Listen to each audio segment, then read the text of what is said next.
off to Steph. Wide open three. Bullinoids, as Guy Santos might say. Bonsoir, as Jonathan Kuminga might say. Or in the words of Stephen Curry, night, night. Dub Nation, it's Steve Kerr. You're listening to Willard and Dibs on 95.7 The Game. Yeah, but he didn't do it.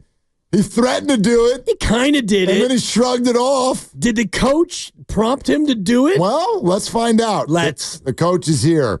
Willard and Dibs, glad you're with us. And it is that time. Out to the River Islands guest line we go. Time for Coach Kerr, presented by Great Clips. In sports, success is about team effort, and the same is true for your hair. Great Clips, it's going to be great. Hi, Coach. How you doing? I'm doing well. How are you guys? We're good. Yeah. Did you have some sort of an interaction there with Steph, encouraging him to do the night that he didn't do? Well, after the next play, I think I looked over at him and I said, "You can do it now." And he just laughed. So, yeah, that was a fun, great night. I mean, obviously, the Garden. There's nothing like the Garden, and really good second half for us. That was a fun win. So we were all enjoying ourselves for sure. Yeah, how much of that is the Garden? I mean, obviously it's a big game. It's a good team. We get all that, but the interactions with Spike Lee that are still happening. Does the Garden still have its its je ne sais quoi, if you will? Yes, to me it's the best atmosphere in the league for the reasons you just mentioned. Just the history there, and Spike on the sidelines, and something about the lighting in there. I mean, you're just aware of the history, and being in New York is special. So it's I think everybody was pretty fired up for the game, even on a back-to-back, getting in super late the night before. Everybody was ready to go last night. You could see it. And also fired up to take on one of the best in the East. And, things were a little choppy in the first half, and it felt like you came out in the third quarter and started to get the game in your favor. How much confidence does that give a team that's already super confident, knowing that you can beat a really good team like New York? Yeah, I mean, we've been building our confidence here in the last couple of weeks, but I thought the second half performance was first time we really have put it together and looked like the team that we think we can be. And I think a lot of that is just kind of figuring out how to play through Jimmy a little bit, and try to find the right combinations, the right rhythm to the game. And even though that first half was choppy, I liked our play. I mean, we were taking care of the ball. Our intentions were great. We just weren't really making shots. And then second half, the game opened up once we knocked a few down, and that seemed to give us even more confidence. Coach Kerr with us here on Willard and Dibs. Before we go too much deeper into the game and all the situations for the team right now, you just mentioned that you guys all love being in New York.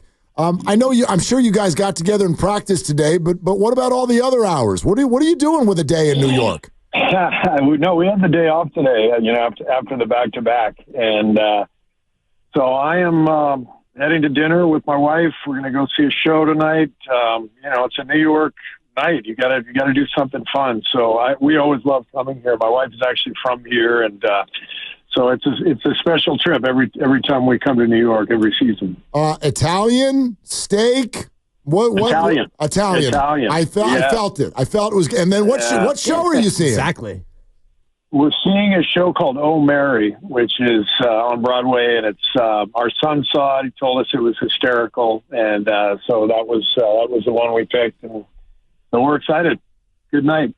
Yeah, I mean, there's no better city to have an off night. And I was joking with Mark before about maybe a hungover effort against Brooklyn tomorrow, but I'm imagining that, with that many adults in your locker room, they're going to be buttoned up, especially 10-2, Steve, since you got Jimmy. And I know only one of those losses is when he played. Are you starting to feel some of the vibes of some of your great teams where you take the floor and you get that feeling like it's almost going to be impossible for you to lose? Well, I think we're not there yet, but there is a great vibe in the locker room and a lot of confidence, in on the floor. You can just feel it. There's a maturity to our approach that I think Jimmy has helped bring out of our team, just in terms of taking care of the ball, making every possession count. He seems to make everyone around him better. I think Moses and BP It's not a coincidence that they're playing their best basketball of the season since Jimmy came back, and I think Draymond's been fantastic, and I think he's got a lot more confidence now in just having Jimmy next to him, and the momentum of the group that we have right now. It's you can see it in Draymond's eyes, and he's believing, and that matters. Steve, you always give honest answers. Honest answer here. Did even you think it wasn't going to work this well, this fast? I didn't know what to expect other than I knew we were getting a great player in Jimmy Butler. And I hoped that he would do what he's doing, but I wasn't sure. You're never sure until you actually see it and feel it. And I think the biggest thing, honestly, is he's a perfect fit next to Steph and Dre. He really is excited about being here. We're excited to have him. So the circumstances were just right for all parties involved. And so it just feels right, and we're capitalizing, and we're playing at a high level. But we also know that we got a lot more work ahead. Yeah, 20 games left to go in the regular season, and you had said before to us and openly that the 6th seed was the goal, and now here you are, the 6th seed. Are you starting to recalibrate a little bit on what you think you can be here in the regular season? I think we can move up further now. Given what's transpired the last couple of weeks, we've made a pretty quick rise up the standings. We're only a few games behind Houston. We have the tiebreaker over them. I think we play them one more time. I don't think that spot is out of the question. I think you start looking too far ahead, and you get out of sorts. And so the only thing we're focused on is just winning the next game. But of course, we look at the standings, every day, and we look at the scores every night, and we're trying to climb as high as we can, for sure. Steve, you've used the word confidence a couple of times in this conversation, and it's bringing to mind what you had said a few times earlier this year about the crisis of confidence that you guys were experiencing. Can you kind of detail the journey of how the team got out of that? Well, it was there was a lot going on. I think the injuries definitely hurt us. There was a stretch there, with Draymond out, with BP out. I think the biggest thing for me as a coach, just looking at the whole season, is that when we were 12 deep, early in the season, there was a real benefit to us, and we were playing everybody and overwhelming teams, the depth and defensive pressure. And then, the injury to Melton, to me, changed everything. It sort of it changed our rotations and the vibe. And then we started getting some injuries. We just lost our momentum. And I think Mike sensed it. I've said a few times, the fact that, Mike knew we were kind of dead in the water and we needed to make a move. He made the move at the right time. And so solidified the roster, solidified the rotation, and now here we are. You mentioned injuries derailing you earlier, and Melton, of course, and the rest of it. And GP2, I guess, is listed as probable for tomorrow, but Kuminga will be out. Where are we with Jonathan Kuminga? Was there a setback, or is this still kind of a slow build toward his eventual return? It's a slow build. I'm going to warn you here. I'm about to get out in the streets of New York. It's about to get loud, so we'll do our best. I love it. Do your thing, all Steve. Right. You're trying to make us jealous, and yes, we're feeling jealous right now. We love ambient noise. Yeah, this is good. Not sound in the business, yeah. Sure. Can you hear the rain? That's the question. Oh, now I want to know how much you just tipped that guy. I don't reveal everything. Okay. All right. Man, fair enough. I would imagine it's more on the side of generosity. I can't think that Steve's going to short the guy. This is Steve Kerr, ladies and gentlemen. JK, a setback or just a slow build, Steve, as the natural sound of New York brings us all back in? No setback. It's just the injury itself was, I think, more serious than anybody realized, and some of these things you just can't predict. That's one of the things I've learned, during my time as coach, working with Rick and the performance staff.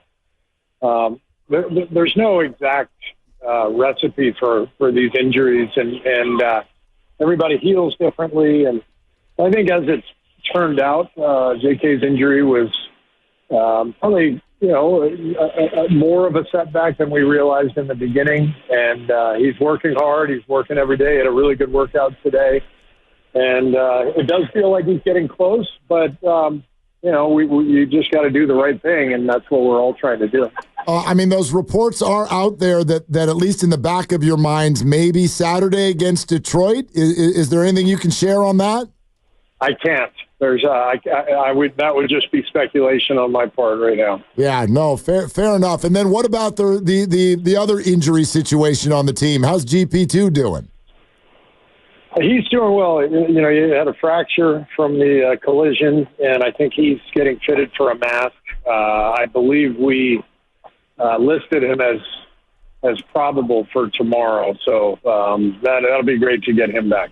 He's been playing really, really well. No doubt, and just so many intangibilities that he brings to the team. I wonder always about this, Steve, a team on a long road trip. It'll be game 5 of a 5-game trip. What can you do as a coach, and what can the veterans do to try to avoid that last game of a road trip letdown?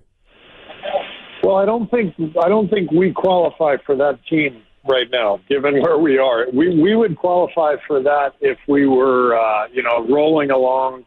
If this were 6-7 years ago, I would definitely be concerned about a letdown in a game like this. But where we are, 20 games left, last game of the trip, a lot of tough games coming up. In 6th, but only a couple games out of 10th. We're not in a position to let our guard down, and our guys know that, so we'll be ready to roll. Steve Kerr with us here on Willard and Dibs, as he is every week, and cruising the streets of New York. And I wonder, Steve, you probably get asked this every time you go there. Maybe not. Like, when you're there, do you still each time have that moment and look around at MSG and think about what could have been if you'd made a different decision years ago? No, I don't spend 1 second on that topic, largely because I already know the answer. I would have been fired within 2 years, and I'd be doing television right now. You were pretty good on TV, yeah. So, I don't want to sell that part of it short, but just in the moment, as you were trying to decide between Golden State and New York, what was ultimately the thing that swung you toward the Warriors? Well, I said this a while back, but there were 2 main factors.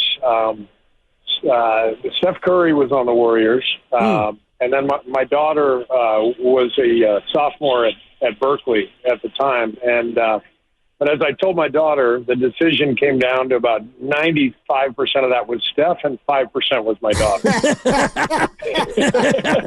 Yeah, and you never want to pick between your children, but yeah. No. She was really pleased with that answer. By the way, she just rolled her eyes and she's like, "I'm used to your dad jokes." So anyway. Well, yeah. Usually when kids go away to college, they don't want their parents following them there. Well, that was her joke. She said, "I thought I was getting away from you, and then you and Mom follow us. What's that all about?" So. Yeah, and I've never seen your daughter shoot, but I would imagine that Steph's probably a better shooter. I mean, a little bit, just a little bit. Yeah, one thing we were talking about before the show is the idea about what Shaq said last night. You probably didn't hear it because you were coaching the game, but Shaq is saying Steph needs to be in the GOAT conversation, the greatest of all time. Mark, do you have the sound to play for him? Steve, did you actually hear it? Did you hear what Shaq said? No. Yeah, here. No. I know you're out on the streets, but if you can hear it, this is it. As the supreme leader of the Big Man Alliance, I demand you fans to start putting Steph Curry in that greatest of all time conversation. I demand it. Why does the Big Man Alliance need to say something? Because I am the supreme leader and my voice counts. And I'm saying, listen, I played against Mike, played with Kobe, played against and with LeBron. They're all great. But at some point, we're going to have to put Steph Curry in that category. I'm not saying he is, but let's just have the conversation. Like, I like all the internet talk and the barbershop talk, but I ain't never seen nothing like that before, and nobody has. That's on TNT. What do you think of that, Steve? I think he's dead on because Steph is the most unique superstar of all time. He broke barriers. He changed the game. And what he does really to this day, is unique to himself. And I just can't even imagine anybody doing the stuff he does. But it's different. The way he impacts the game is different. And so when you have these conversations about who's the greatest ever, you automatically go to these, these genetic marvels, LeBron and Michael Jordan and, Will Chamberlain, whoever else. Steph doesn't fit that normal mold. So I love that Shaq is bringing that up, because from a skill standpoint, it's not even close. He is the greatest ever from a skill standpoint. So, these arguments are always fun, and you can't reach any conclusion because it's all just art, not science. But I like what Shaq said. I agree with him. Well, and Steve, I wonder to what level you feel kind of resurgence of energy around the league. It feels like the first half of the season, people are yelling about TV ratings and load management again. And then LeBron and Steph both are on teams that make huge acquisitions and go on big winning streaks, and suddenly everything feels different. To what level are you guys experiencing that? Well, I don't pay a whole lot of attention to that. We're so wrapped up in our own season. I do still feel like LeBron and Steph are kind of the faces of the league, and they drive so much of the interest and the intrigue. And, the fact that the Lakers were able to trade for Luka and we were able to trade for Jimmy, it definitely changed the vibe around the league. And it changed the vibe in our locker room, and I'm sure the Lakers too. So, it feels good for the league. Just the interest and the fact that these two guys who are still going strong are still carrying the flag for the league, and obviously when they're playing on good teams, it makes a big difference. Yeah, it's exciting for us certainly here on the flagship and all the Warrior fans, and we can't help but think about Steph turning 37 here in about a week or so, and maybe that elongates his career. Have you thought about your own coaching career as it pertains to Steph and his timeline and how many more years he wants to play? Are those two things intertwined at all? Oh, probably. I think every coaching job has an expiration date. And I think it's important for, all parties involved to be aware of that. And so there's probably something to that. But I don't spend much time thinking about that. I love what I do. I love this team. I love coaching these guys every day. And I'm just going to keep plugging away with them and see what we can accomplish, and then we'll worry about all that stuff later. Speaking of Steph's birthday, and Draymond obviously had one last night, do y'all get each other birthday gifts? No. No. I asked Draymond if the coaching staff could go with him to wherever his party was last night, and there was just a strange silence in response. So I took it as a no. Okay, so but there was an MSG after party for Day Day. Is that what you're saying? Oh, there definitely was, okay. And the guys were all excited, and Buddy Hield was loving it. Buddy is always the life of the party, and he had something planned for Dre, and I don't know what they did, but I'm sure they had fun, and I'm all for it. Can you just elaborate on the Buddy factor? Because fans, they didn't fully sour on him during his 3-month shooting spell, but it seems like he lives his life with a certain infectious joy that you guys inside the locker room absolutely love. Can you give us a little bit of a window into just how fun it is to be around Buddy Hield no matter what? Yeah, Steph told me he's one of his favorite teammates of all time. Buddy is that just the joy that he brings, the laughter, the upbeat nature, regardless of how things are going, whether he's making shots or missing shots, he's always in a good mood, and that stuff is crucial in a long season in the locker room. You need guys like that, and so everybody loves Buddy. He's just a wonderful, wonderful person. All right, Steve. Well, before you go have a night in New York, we've done this before, so it won't surprise you, I don't think. But I'm bringing my Cal Poly class to see you again at your press conference before the game on Saturday against the Pistons. Is there any question that I should tell my students, boy, don't ask Steve that? You know me, I'll answer anything. So I don't have anything for you. Just, whatever they got, I'll have a response for them. Well, do you want to help me play a joke on them and see? Like, will you just go off on one of them, like for no reason? Let's do it. Okay. Let's definitely do it. What kind of question is that? Yeah, like if one of them's like, what are you like? Is Jonathan Kuminga going to play tonight? I want to just throw a pen and be like, wow, that's a ridiculous. Like, yeah, let's see if we can really freak him out. I love it. I love it. Yeah, because that won't go viral at all. Hey, Steve, how do you do your favorite hobby tonight of scoreboard watching while you're on date night? Because you got Grizzlies and Thunder, you got the Nuggets playing, you got a full slate of games. What does Steve Kerr do tonight with a date and scoreboard watching? Well, when you've been married 30, almost 35 years, I don't know. You just peek at the phone, and at this point, she doesn't care anymore. She's used to it. I love it. Exactly. The old peek at the phone. Exactly. 35 years in, peek at the phone. Like, what are you going to do about it? Where are you going? Exactly. All right. Hey, Steve, thanks as always. Go have a night. Enjoy yourself. Thank you, and we'll see you this weekend. Sounds great. Thanks, guys. Take care. Steve, thank you. There he goes, Steve Kerr.